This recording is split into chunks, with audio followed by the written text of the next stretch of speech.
We have our final panel guest speaker here. Come on up and have a seat.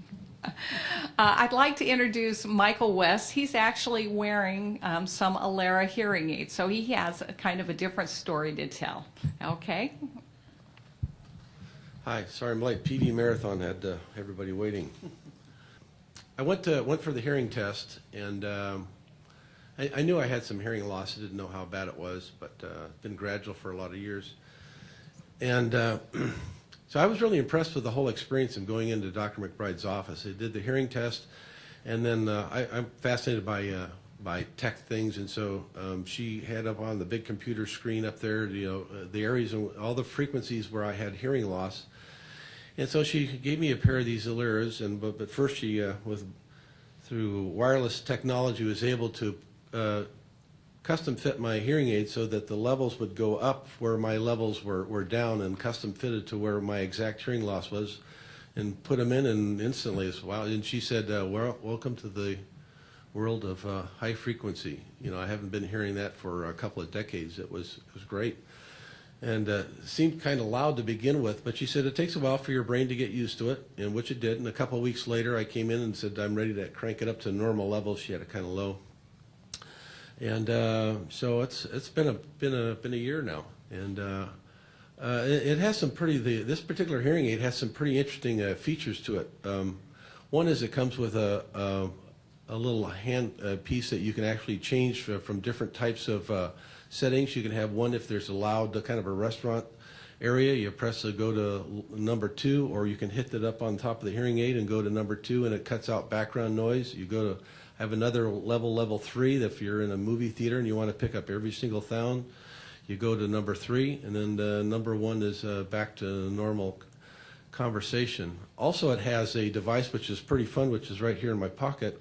It's a Bluetooth, so I have it hooked up to my cell phone. So if you were to call me on my cell phone, I could answer the cell phone and then just talk to you, because I would hear in my here it is right here. Here's my cell phone. So signal comes into my cell phone, goes to here, and it transmits wirelessly from this device up into my ear. And there's a little microphone right here, it picks it up, so I can.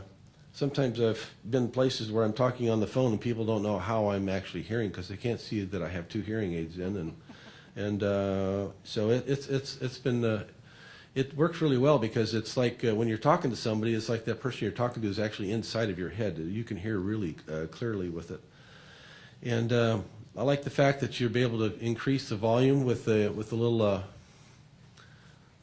I don't always carry this with me, but it's a little device that I can raise and lower the levels on each ear. I can change it from one program to the other.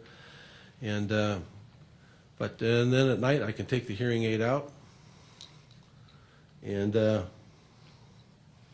open the door on the side, and the hearing aid's off. And I just leave it there on the side of my bed, and in the morning when I get back up, close the door, the hearing aid's turned back on, and I'm ready to go. Batteries last for probably 3 days. They're really easy to change, and they're not that expensive. So it's been a really positive experience. I'm really glad I've done it. And do you have any problems wearing it with your glasses? No. So the glasses just pop right on? No, it's not an issue. This hearing aid, the batteries will last somewhere between 3 and 7 days. It depends how much you're using the wireless connectivity issues. So 5 to 7 is a little more normal. If you're doing a lot of Bluetooth streaming or things like that, then the battery life is a little bit shorter. Does anybody at work notice that you're wearing them? No. No. Anybody ever say anything about them? I know it's not been. Nobody's been mentioned anything. Right. There's just a little tiny wire that comes right down the front of the ear. And the piece, if I'm looking right here, you look at the whole of the ear, there's nothing to see. No. And then just the little device sits right here at the very top. Do you feel like they're unstable at all? Are you ever afraid of losing them? No. They, no, I've never had to worry about it. Okay, excellent. All right, thank you very much. Yes, sir. They all sound good. How does one decide which is the one? That's a very good question. How do you decide which hearing device is meant for you? Usually, we like to be a part of the process with you. When you come to our office and we do a full hearing consultation, we'll check your ears for earwax. We'll see exactly what type of hearing loss you have. A lot of times that helps us decide. I'll be looking at the size and shape of your ear. That can be a determining factor. And then we'll try to get to know what your lifestyle is like, what your needs are. You know, if a person is living alone and staying at home much of the time, their needs are much different than someone who's out there in the business world and active, or who likes to go to restaurants and parties.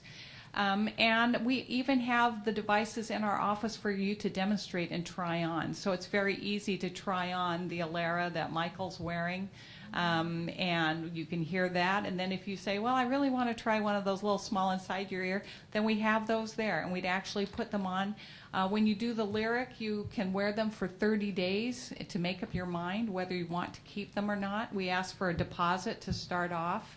And with the Aleras, usually we order them for you, but we have a 60-day satisfaction guarantee period. And so, you know, there are lots of different hearing aids, many manufacturers. Some hearing aids have certain strengths and weaknesses compared to others. And so that's part of our job as audiologists, is to figure out, you know, how do we put all these pieces together to find something that's very successful for you. Okay? Could I say something? Sure, go ahead. You probably have figured this out, but Dr. McBride and her staff are quite helpful to people who come in. They have a lot of people coming, but I've never had difficulty getting in to see her or to see someone to get some assistance. And the reason I'm responding the way I am is that question was on my mind when I first went in to decide how bad my loss was and what I needed to do about it. But I found her specifically, as well as other members of the staff, willing to find out how you were doing and what was happening with your hearing, and come up with a couple of options, maybe recommend one. And the other thing that I don't think my mom ever did when she wore hearing aids is they welcome you back. You know, if you go out and sit in your car after you just had something done, and this happened to me, I realized there was something that wasn't quite right. And I knew it wasn't me, of course not. But there was something wrong with the hearing aid. So I just went right back in and I said, there's something not quite right here. And they took me right back in and did an analysis and figured out there was another way to twist things to get it to work properly. So I think her staff is incredibly responsive. If you call, you always get a person on the phone. They always try to get you in as quickly as they can. And if you get there, I've never had to wait more than a few minutes to be seen. That's probably not really always true. But, That's not always true, but we try. but she has a great staff, and she's always in your corner.